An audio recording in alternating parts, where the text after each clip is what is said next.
Boa tarde, Marcelo, aí, que eu não estou te vendo agora, mas gostaria de dar uma boa tarde para o professor Ivan, professor Omar. Primeiramente, eu gostaria de agradecer a Deus por essa oportunidade aqui, estar finalizando esse trabalho.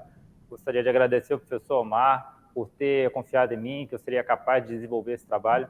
Gostaria de agradecer aos professores Ivan, professor Marcelo também, pelas contribuições que tiveram desde o momento lá da qualificação, foram contribuições importantes para o trabalho tomar esse perfil que ele está agora. E nosso trabalho ficou assim, nosso título, Fisiologia, Antropometria e Escolarização, Práticas Discursivas e Lutas de Representações na Educação Física impressas entre as décadas de 1930 e 1940. Bom, esse projeto, ele nasce de um projeto maior, um projeto guarda-chuva, denominado História e Memória da Educação Física e do Esporte Capixaba. O objetivo é estudar a história da educação física no Brasil e, em especial, no Espírito Santo. Bom, inicialmente o meu projeto não era esse. Meu projeto tinha um objeto mais contemporâneo, que era estudar as influências históricas e culturais para a inserção da capoeira nas escolas do município de Itapemirim. Porém, ao ter contato aí com os projetos que estavam sendo desenvolvidos no programa, houve essa necessidade de adaptação, essa troca de objeto. Bom, logo no início eu comecei a fazer parte do grupo CEMEFEC, grupo de estudo criado pelo professor Dr. Omar Schneider em 2020. E em nossos primeiros estudos, ele já me orientou de estar começando a ler alguns autores que dialogavam com a nova história cultural, entre eles Marc Bloch, Michel Dissertor, Roy Chartier e Carlos Ginzburg, para mim poder adequar o meu olhar para a história e para as teorias e metodologias historiográficas. Bom, em nossos estudos sobre o método francês, a gente pôde reparar a implicação do método francês na formação dos primeiros professores e no direcionamento da educação física a partir da década de 30. E com esse regulamento, esse manual sendo aplicado na educação física, ocorreu algumas mudanças. Entre elas, aqui podemos observar, foi a imposição da fisiologia na formação dos professores, como um conteúdo obrigatório para a formação dos primeiros professores de educação física. Bom, a partir daí, nosso objeto, analisando esse objeto, nosso objetivo se torna analisar a circularidade da fisiologia, principalmente nos impressos pedagógicos e de variedades na década de 1930 e 1940, para compreender como os intelectuais do período tratavam essa temática. A partir desse objetivo, algumas perguntas aparecem, alguns questionamentos aparecem para a gente. Como os autores fizeram a transposição didática do conhecimento científico e teórico para um saber que pudesse ser utilizado pelos professores e professoras na organização de suas aulas de educação física? Bom, o que se discutia sobre a fisiologia e qual era a sua resposta na aplicabilidade do cenário escolar, ou seja, como que ela foi aplicada na prática. Os professores fizeram essa utilização, eis uma questão em aberto. Quais eram os autores que estavam discutindo o tema nesse período? Quais as teorias que foram empregadas para pensar em pedagogizar a fisiologia, ou seja, fazer a transposição didática desse objeto para dentro do campo escolar. A partir daí, nosso objetivo geral passa a ser identificar as lutas de representações nos impressos da educação física que circularam entre as décadas de 1930 e 1940, para compreender como foi realizada a transposição didática dos discursos e práticas das ciências fisiológicas para os seus usos escolares. Neste sentido, analisando os temas relacionados à fisiologia, os autores e suas propostas de tradução dos saberes da fisiologia para a cultura escolar em formação no período pós-revolução pedagógica instituída pela Reforma Francisco Campos.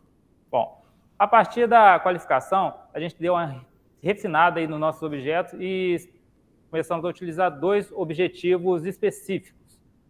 Analisar a aproximação do discurso médico-fisiológico com a pedagogia nas propostas de classificação das crianças para o processo de escolarização e examinar os discursos e propostas de atores e autores que nos impressos buscaram ser ouvidos e reconhecidos como autoridades sobre os melhores dispositivos científicos que poderiam ser utilizados para avaliar e classificar os grupos de crianças dentro do sistema escolar.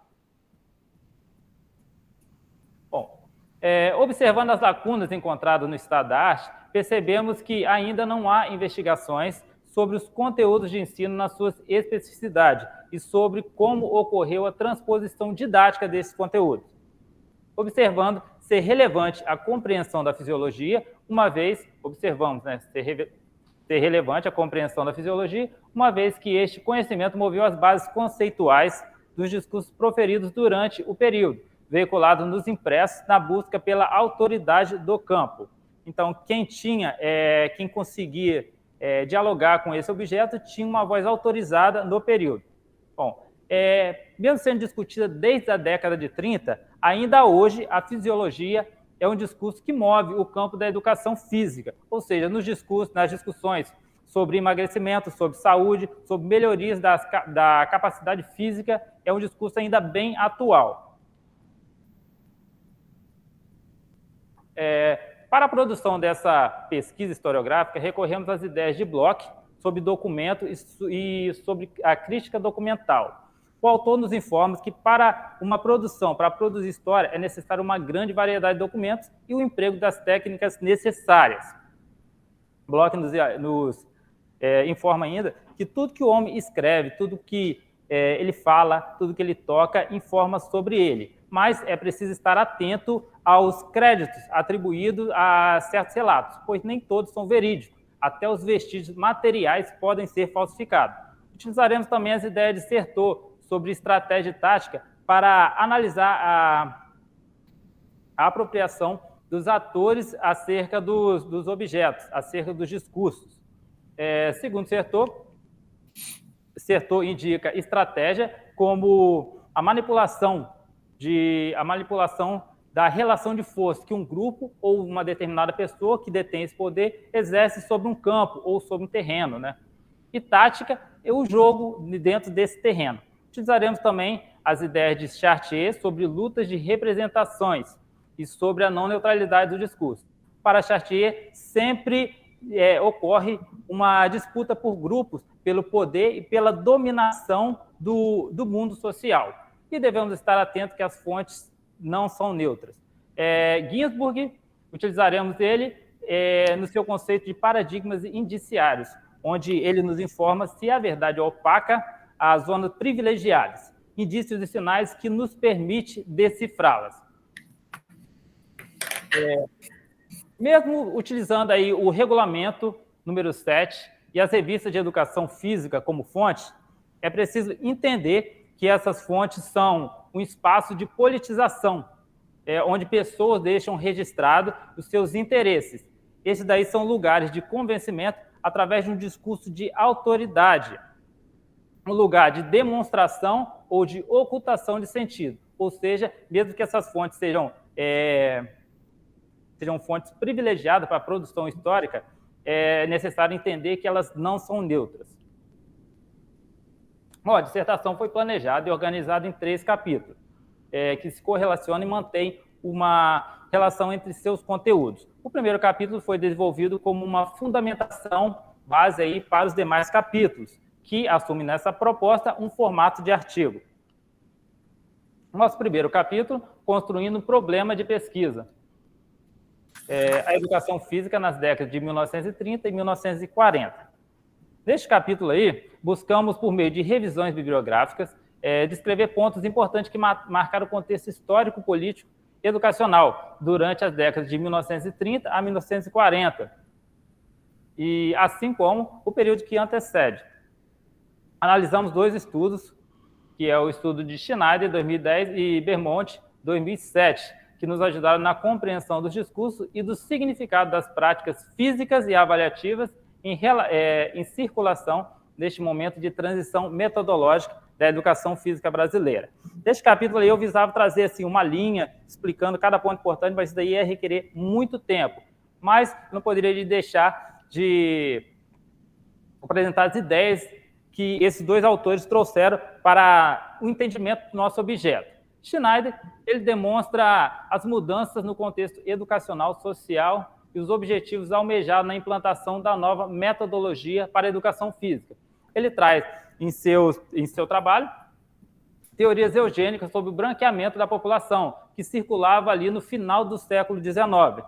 Traz também outros discursos que eram proferidos pelos intelectuais aí na década de 1920, que era sobre a higiene e educação para regenerar a população. E tomando maior fôlego a partir da década de 1930, com a Revolução, com a implantação do sistema de Vargas, e com o industrialismo e o capitalismo aflorando com maior peso no Brasil, o discurso de eficiência. Bom, é possível ver que esses discursos das teorias eugênicas, ainda no nosso trabalho, ainda estão presentes, pois mesmo com um discurso de eficiência ali sendo trabalhado junto com o método francês, junto com os esportes que estavam ali em circulação na década de 1930, esse discurso não foi apagado. Ainda continuava a ser uma exigência do Estado, a eugenização da população, a melhoria da raça. Bom, Bermond, 2007, nos ajuda a perceber a preocupação da utilização dos exercícios físicos no desenvolvimento físico e intelectual dos educandos, assim como o uso dos exames biométricos para ferir esse documento. Então, a partir de Bermond, nós começamos a ter uma ideia aí que o uso dos exames biométricos, da antropometria, da fisiologia, essas medidas, elas não seriam utilizadas apenas para aferir o desenvolvimento físico do educando, mas sim o seu desenvolvimento mental, que na teoria da época, o desenvolvimento físico caminhava paralelo ao desenvolvimento mental. Bermond traz essas ideias de Alfred Binet em seus estudos sobre fisiologia, onde o mesmo fala sobre a relação entre a atividade física e o desenvolvimento mental. No nosso segundo capítulo, denominado A Pedagogização da Fisiologia, Propósitos Fisiológicas e Antropométricas como os Discursos de Educação Física, 1930 a 1940. Bom, nesse capítulo apresentamos o levantamento realizado acerca dos artigos relacionados à fisiologia, a recorrência do aparecimento dessa temática e as formas como vinha se apresentando nos impressos. Evidenciamos também as primeiras propostas produzidas por médicos e fisiologistas para a transposição didática da fisiologia para dentro do ambiente escolar e como essas propostas vinham ao encontro do projeto de aplicação do novo método de educação física imposto na década de 1930. Bom, como fonte, tomamos a Revista de Educação Física, um impresso criado estrategicamente e taticamente para difusão do método francês. Outras referências já falam que era para difusão de conhecimento sobre a medicina esportiva, e que foi criado em 1932, em maio de 1932. Analisamos também a fonte, a Revista de Educação Física, que foi criada por professores de educação física ligados à Associação Cristã de Mossos, a partir de maio de 1932 também, aparecendo aí como uma concorrente da Revista de Educação Física. Analisamos a revista brasileira, o Boletim de Educação Física, um impresso gratuito que representava a voz do governo dentro do campo da educação física. Analisamos a Revista Brasileira de Educação Física, que buscava também divulgar informações, assim como o Boletim de Educação Física, divulgar informações oficiais, mas trazer aí uma publicação variada, falando de esporte, saúde e da educação física. Bom, analisamos também os arquivos da Escola Nacional de Educação Física e Desporto, o impresso criado para divulgar os trabalhos realizados na Universidade do Brasil e na Escola de Educação Física e Desporto. Nesse quadro aí, dentro da dissertação, a gente trabalha aí com uma análise maior, mas devido ao tempo, vamos ficar por aí mesmo. O levantamento nosso acerca da fisiologia, a gente fez da década de 1932, no surgimento aí dos primeiros impressos, até 1949. Como o termo fisiologia não aparecia diretamente no título, houve a necessidade, estávamos indo lá no catálogo de periódico do Proteoria e está analisando os títulos que faziam relação à fisiologia. No caso, analisamos cerca de 795 artigos que faziam, aparentemente, relação com a fisiologia. Desses, encontramos 353 artigos que realmente tinham relação, e desses 353, dividimos ele em 7 temáticas. A temática 1 ficou os artigos relacionados com as avaliações. antropometria, biotipologia, exames físicos, fisiológicos e laboratoriais. A temática 2, fisiologia da criança. Temática 3, fisiologia da mulher. Temática 4, fisiologia do exercício. 5, nutrição. Temática 6, saúde. Temática 7, sistemas orgânicos e celulares. A partir desse momento, o nosso olhar, o nosso trabalho foca na temática 1. Por que na temática 1? Porque foi através da antropometria, da biotipologia, dos exames físicos, fisiológicos, que a educação física adentra as escolas, os muros das escolas. Essa ciência da antropometria, da biotipologia, esse tipo de fisiologia, é uma ciência experimental que já estava sendo desenvolvida no final do século XIX e início do século XX, e foi utilizada para resolver os problemas educacionais. As outras temáticas, embora importantes, não passaram aí por um processo de transposição didática para dentro do ambiente escolar, que é o objeto que a gente busca com desse estudo para poder entender a circularidade da fisiologia. Bom, a portaria ministerial número 70, ela sustentava legalmente o método francês, listava a exigência que os alunos sejam distribuídos segundo grupos homogêneos de necessidades orgânicas equivalentes para que se realize uma criteriosa adaptação do trabalho de acordo com a constituição médica de cada um, cujos resultados devem ser apreciados periodicamente. Também o regulamento número 7 informava que a classificação dos alunos deveria ser realizada de acordo com a idade fisiológica. Porém, nem o regulamento, nem outra portaria informava como fazer essa homogeneidade dos grupos ou encontrar a idade fisiológica. O próprio manual, o regulamento número 7, que era o manual que orientava os professores, ele foi uma tradução integral lá do regulamento francês. Então, ele trazia dados estrangeiros que não eram compatíveis com os dados dos alunos, dos educandos brasileiros. Então, a partir deste momento, encontramos nas revistas a circulação de propostas de médicos e militares, fisiologistas, que tentavam atender essa demanda do Estado. O primeiro deles foi o pioneiro na publicação desses artigos, foi o doutor Augusto Sete Ramalho, capitão médico e instrutor de biometria da Escola de Educação Física do Exército. Então, uma voz autorizada dentro do assunto, pois o método francês saiu da Escola de Educação Física do Exército. O primeiro artigo dele foi o Gabinete Biométrico na Educação Física Moderna, onde ele apoiava a construção desse laboratório nas escolas. Segundo ele, seria esse o laboratório que orientaria o início, durante o processo de formação e o final, avaliaria o aluno nesses aspectos. Bom, uma segunda publicação muito importante dele para a área, entre outras publicações que ele vinha realizando, foi o artigo dele Fichas para Criança, voltado para a educação infantil. Nesse artigo aí, ele descreve como o médico ou professor deveria fazer os exames para as crianças, nas crianças, né? Descreve duas fichas ainda, uma ficha com um grande número de dados para poder avaliar, até fazer um estudo antropométrico, depois antropológico das crianças brasileiras, e também descreve uma ficha mais no modelo reduzido, minimamente reduzido, para a utilização das escolas, que tem pouco tempo e requer fazer essa avaliação com um grande número de crianças. Nesse artigo, ele traz uma informação interessante que a solicitação para os demais profissionais envolvidos no processo de avaliação, para que estivessem realizando o preenchimento dessas fichas e fizessem uma cópia para enviar para ele que ele posteriormente fizesse a avaliação dos quadros lá, de mínimo, média e máximo das crianças, para se encontrar a idade fisiológica. Bom,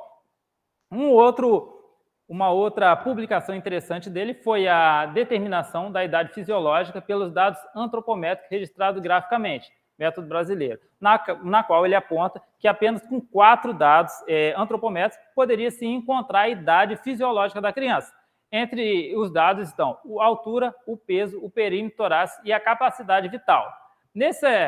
Dessa forma, nessa proposta dele, ele sugere que seja pego um total de 1.000 crianças por idade.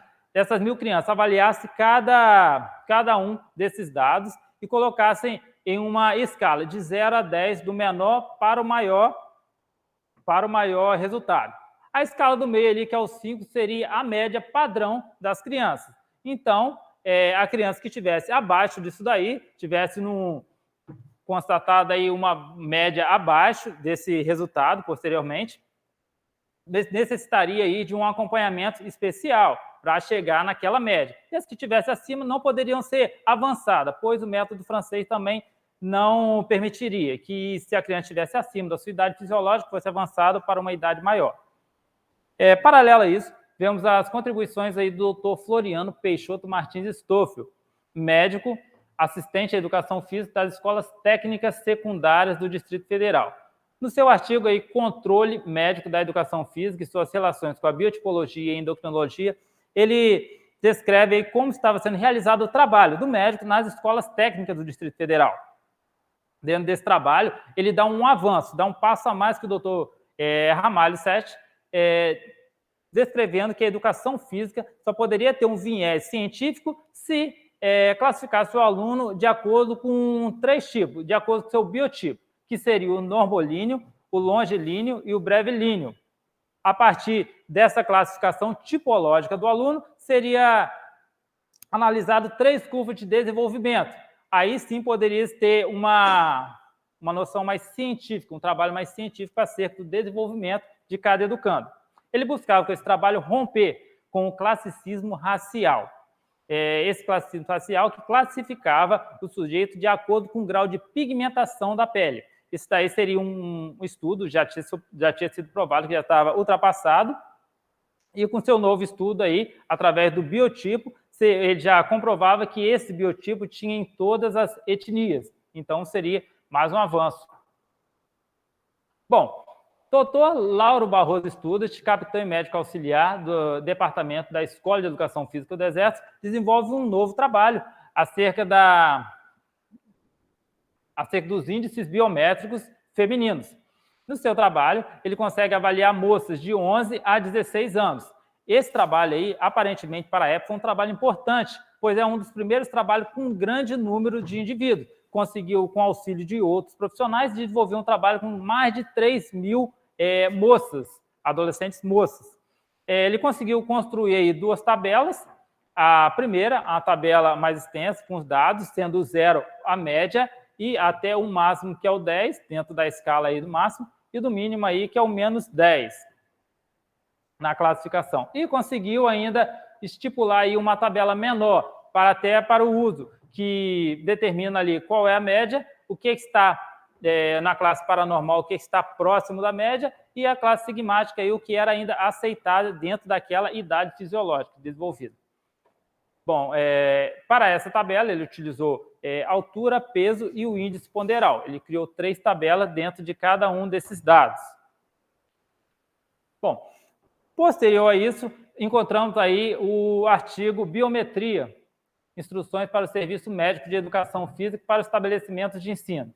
Esse artigo foi publicado na revista na Educação Física, que buscava a homogeneidade da coleta dos dados dispostos nas fichas de educação física. Bom, na realidade, esse artigo foi uma republicação da portaria ministerial número 161, publicada em 11 de maio de 1939, que está no anexo C da dissertação. Nessa portaria, podemos observar que eles ainda indicavam a idade cronológica como fator de indicação aí para se realizar o grupamento dos alunos. Mesmo aí com diversas propostas em circulação nos impressos, ainda eles não tinham adotado nenhuma delas.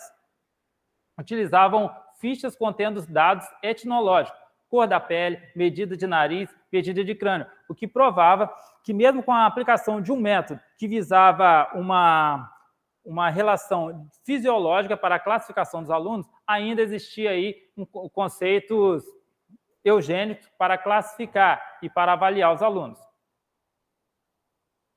Posterior a isso, vemos a publicação do Dr. Paulo Frederico Figueiredo de Araújo, médico e articulista, fundador, membro da Sociedade dos Estudos de Problemas de Educação Física, que se encontra aí meio que ansioso com a obtenção dos dados para a classificação dos alunos. Ele não concordava com a classificação dos alunos de acordo com a idade cronológica. No entanto, ele cria também uma proposta simples e adequada para o momento para a classificação dos alunos, que seria o exame clínico com fichamento médico-biométrico e o julgamento rápido, muito forte, média e fraca da situação fisiológica do aluno. A partir daí, seleciona-se um número de turmas que era a intenção do professor, do médico, encontrar, e seleciona primeiro pela altura, depois faz o deslocamento pelo peso e pela capacidade vital, voltando no exame, no julgamento rápido para essa classificação final. Nas nossas considerações, podemos observar que médicos e militares, a fim de alcançar uma metodologia que atendesse às expectativas sobre a formação do grupamento homogêneo, produziram diferentes formas que identificassem essa homogeneidade nos grupos, na busca pela melhor forma para realizar a transposição didática de um assunto tão complexo e científico que é a fisiologia, produzir instrumentos que possibilitassem a sua aplicabilidade dentro do ambiente escolar. Nesse processo, deixaram indícios de seus interesses e da participação nesta luta de representação pela autoridade do campo pedagógico. No nosso capítulo 3, falamos aí sobre o eterno problema do grupamento homogêneo, lutas de representações em impressos da década de 1930 e 1940. Bom, esse capítulo 3 é uma continuação do capítulo 2, dentro de um processo que nós iniciamos ele aí na década de 1940. Um ponto que marca muito início da década é a publicação dos dados estatísticos oficiais, que ocorreu por meio do impresso Boletim de Educação Física em setembro de 1941. Um outro ponto importante dessa década é a derrota na França da Segunda Guerra Mundial e o desejo aí aflorando pela criação de um método nacional brasileiro. A partir dessa derrota da França na Segunda Guerra, o método francês começa a perder a sua essência ali como a criação do método nacional. Aí outras propostas, os militares supõem que outras propostas poderiam estar sendo produzidas aí para agregar aos valores do método. Entre as críticas e sugestões, encontramos aí inicialmente o Inésil Penamarim realizando uma crítica ao atual método francês. Ele aponta indícios de um mau aproveitamento do exame físico por parte dos professores. Na opinião dele, as provas práticas seriam um meio e não um fim. Não era isso que estava acontecendo na realidade. Os professores estavam utilizando as aulas de educação física para treinar seus alunos para as provas físicas que aconteciam no final do ano. Nossos apontamentos aí, nossas suposições, apontam que possivelmente os professores estariam utilizando das suas aulas para alcançar esse fim, porque os alunos deveriam passar pela prova para poder alcançar um grau superior à escolaridade que eles estavam. Outro apontamento que possivelmente poderia estar ocorrendo, os professores estão utilizando isso para não manchar a imagem deles, visto que se um aluno passou no exame fisiológico, se ele não passar numa prova prática, pode estar relacionado ao mau trabalho que o professor venha executando ali. Mas, tomando de empréstimos a crítica documental de Ginsburg, podemos supor que esses relatos também não seriam realmente assim. Poderia Inésil Penamarim estar passando uma informação errônea aí, que trazia dados que não é o que estava acontecendo, pois ele era um ator que estava ali na busca pela autoridade. E ele tentaria manchar a imagem do médico e do seu trabalho que ele vinha realizando na implantação do método francês.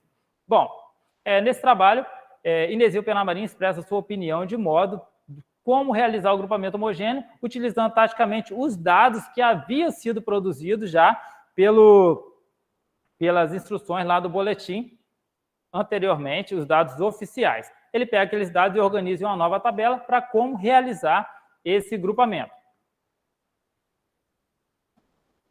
Posterior a isso, vemos o doutor João Peregrino da Rocha Fagundes Júnior, médico catedrático, professor de biometria da Escola Biometria Aplicada da Escola Nacional de Educação Física e Desporto, uma voz autorizada que surge nesse período.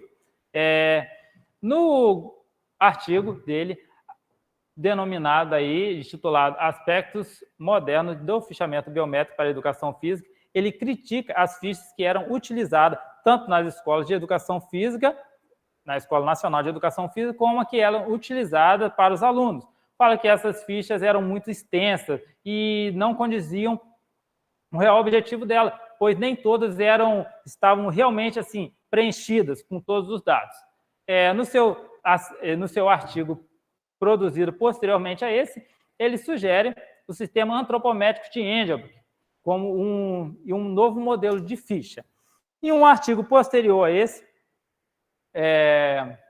o eterno problema do grupamento homogêneo, primeiro artigo dessa série aí, Peregrino Júnior aponta os avanços obtidos por alguns autores. Sugere a tabela de Christian, um outro processo, que, segundo ele, seria o mais coerente com o método francês, pois demonstrou excelência nas competições. Esse método utilizava idade, peso e estatura e a capacidade vital para a classificação dos alunos. Neste artigo, ele demonstra que o problema do grupamento homogêneo continuava em aberto. Porém, para realizar o grupamento, os grupamentos deveriam ser flexíveis e adequados aos casos particulares, utilizando tabelas de pontos e com o menor número possível de medida. Relata ainda não conhecer os processos de grupamento dos professores Alfredo Colombo e Inesio Penamarinho, o que supostamente serviu de gatilho para que o professor Inesio Penamarinho escrevesse o próximo artigo respondendo às questões, às sugestões, às perguntas dele. Bom, segundo Inesio Penamarinho, era impossível utilizar o mesmo grupamento para diversos fins. Então, o grupamento homogêneo deveria ser pensado primeiro para qual fim seria utilizado. Se vai fazer um grupamento para a aula de futebol, então o grupamento teria que ser específico para aquilo. Se vai fazer um grupamento para o basquete, seria específico para aquilo. Para a natação, para aquilo. Dependendo da capacidade física a ser utilizada naquela aula. Bom, a função o objetivo aí do grupamento homogêneo era o quê? Unir em uma única turma indivíduos capazes de realizar um trabalho físico aplicável a todos. Então, não era para o professor ficar perdendo tempo com um aluno mais desajustado, o tempo aí que ele poderia utilizar para atender a todos os outros alunos. O grupamento homogêneo, na concepção de Inesio Penamarinho, era um problema educacional. Então, ele não concordava com os médicos que diziam que esse problema partia da arcada médica, que os médicos deveriam resolver isso. Bom, ele sugere ainda provas práticas para os alunos nos primeiros graus do ciclo elementar. Então, ele lá escreve a favor, pedindo um favor aí que a divisão de educação física pudesse tomar alguma medida para poder solucionar esse problema, essa falha aí no método francês. Grupamento em 3 processos. Inesio Penamarinho sugere que o grupamento homogêneo fosse realizado a partir de um exame médico com provas práticas e uma subdivisão considerando o peso e a estatura do aluno. E opôs, então, a flexibilidade das fichas proposta aí por Peregrino Júnior. Em resposta ao seu artigo, o Peregrino Júnior fala que o grupamento homogêneo deveria ser feito pelo médico e pelo professor. Não era bem assim, foi um equívoco, você entendeu errado. O médico faz o grupamento homogêneo e o médico faz as avaliações e o professor, no final, que agrupa os alunos. Bom, na concepção de Peregrino Júnior, o grupamento, para ser científico, ele não pode prescindir de medidas e de tabelas. Ou seja, para a ciência da época, né, ele não podia ser um grupamento empírico, apesar apenas assim, de conteúdos, de você olhar para o aluno e definir para qual grupo que ele iria pertencer. Se estaria sim ou não em um grupo acima ou abaixo daquele. Tabela de pontos nas fichas de educação física. A tabela de pontos nas fichas de educação física devia ser aos fatos de ser um instrumento de simples manipulação. Poderia ser utilizado por professor e por médico, por outros profissionais que estão envolvidos no processo de agrupamento. Em meio a esse diálogo aí, apareceu o professor Alfredo Colombo, que traz aí suas contribuições para a discussão. Segundo Alfredo Colombo, o exame prático não deveria ser utilizado apenas na verificação dos resultados, deveria ser utilizado também no processo inicial para a classificação dos alunos desde o início do ano, de acordo com as capacidades motoras, capacidades físicas e fisiológicas deles. As provas práticas para crianças menores de 12 anos de idade. Ele chega aí em encontro apoiando o professor Inesio Penamarinho, que propõe que sejam feitas essas avaliações para crianças menores também. Não uma avaliação física de resistência como eram aplicadas para crianças mais velhas, para jovens, mas com atividades aí que sejam compatíveis com a sua idade, como rolar uma bola, arremessar uma bola para o alto e pegar atividades referentes a essas. Bom, percebeu uma concorrência entre médicos e pedagogos pela autoridade do processo. Nas leituras que ele vinha fazendo, percebeu que esse problema não era um problema exclusivamente do Brasil e que médicos e pedagogos aí estavam disputando para saber quem que faria essa divisão de grupos. Porém, isso daí era uma discussão apenas uma discussão teórica, pois na prática mesmo os médicos faziam um grupamento, mas ali no campo os professores agrupavam da forma que eles realmente queriam, achavam melhor, de acordo com a capacidade física dos alunos. Bom, segundo Alfredo Colombo, seria impossível o uso de um mesmo grupamento para diversos fins. Outro ponto que ele concorda com Nézio Penamarinho, o grupamento deveria ser específico. E para o grupamento, ele propõe que a organização das turmas das classes seja levado primeiro pelo exame médico biométrico, depois pelo exame prático, pela idade cronológica e subdividindo os alunos de acordo com a altura e com o peso. Nézio Penamarinho responde aí o Alfredo Colombo e o Peregrino Júnior, né, em um outro artigo posterior, onde ele descreve a satisfação de poder verificar pontos de vista em comum, Peregrino Júnior, quanto à necessidade do trabalho em conjunto entre médicos e professores. Mas ele fala aí, não foi um equívoco, não, porque até então o doutor Peregrino Júnior não teria colocado o professor com nenhuma função para realizar o grupamento homogêneo. Ele manteve seu posicionamento contrário ao grupamento flexível e fala que cada grupo deveria ser específico, e seria possível fazer o grupamento sem qualquer medidas morfológicas, ou seja, tabelas, registros, como já ocorria no jiu-jitsu, na natação, no remo e em outros esportes. Ele descreve ainda ter uma maior certeza que está no caminho certo, ao comparar as conclusões do artigo do Alfredo Colombo com as conclusões de seu artigo anterior. Posterior a isso, temos uma publicação do doutor Peregrino Júnior, onde ele retoma com a idealização da implantação do sistema antropométrico de Engel e apresenta a reformulação de um novo modelo de ficha. Possivelmente, pela autoridade que Peregrino Júnior exercia como professor de biometria na Escola de Educação Física, essa ficha e o grupamento a partir da metodologia do Engel, ele foi aplicado na escola. E outro indício que nos traz isso é um artigo que ele escreve no ano de 1947, justificando o fichamento morfológico da Escola de Educação Física, o atual fichamento, que seria esse. Nós podemos ver com isso daí que Peregrino Júnior tentava, com esse artigo, convencer os outros médicos e os outros professores do agrupamento dele, já que esse fichamento já estava sendo implantado aí na educação física. Possivelmente ainda convencer até o Estado da autoridade aí dessa metodologia dele para aplicação nas demais escolas. Porém, aí no ano de 1945, com o fim do Estado Novo, é possível perceber algumas mudanças aí, o método francês perdendo a hegemonia e a criação aí de um método brasileiro surgindo com mais força ainda. Aí temos a apresentação do anteprojeto do método eclético de educação física, realizado na sede da Escola Nacional de Educação Física. Nesse anteprojeto, para o ciclo elementar, era utilizado, para o agrupamento no ciclo elementar, era utilizado o exame médico, a reunião em graus conforme o peso, estatura e idade cronológica do aluno, e uma subdivisão da turma conforme a observação do professor de educação física, segundo o desenvolvimento psíquico dos alunos. Um ponto aí para o professor de educação física, que consegue adquirir nesse anteprojeto a palavra final do grupamento. Para o ciclo secundário, o exame médico e provas práticas e a subdivisão dos alunos conforme a proximidade das pontuações obtidas.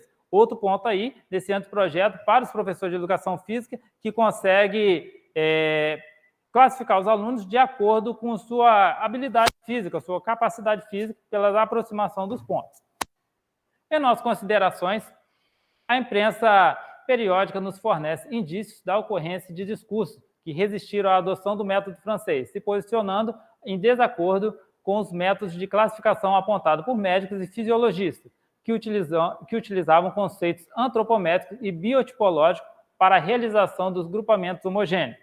Esta luta, ao que tudo indica, estava voltada para a busca da adoção de novos padrões de avaliações e para a aquisição da autonomia do professor de educação física na realização dos grupamentos homogêneos, aplicando esta classificação em concordância com o desenvolvimento das capacidades físicas e esportivas dos educandos, e não mais conforme o desenvolvimento morfofisiológico que era aí produzido pelos médicos.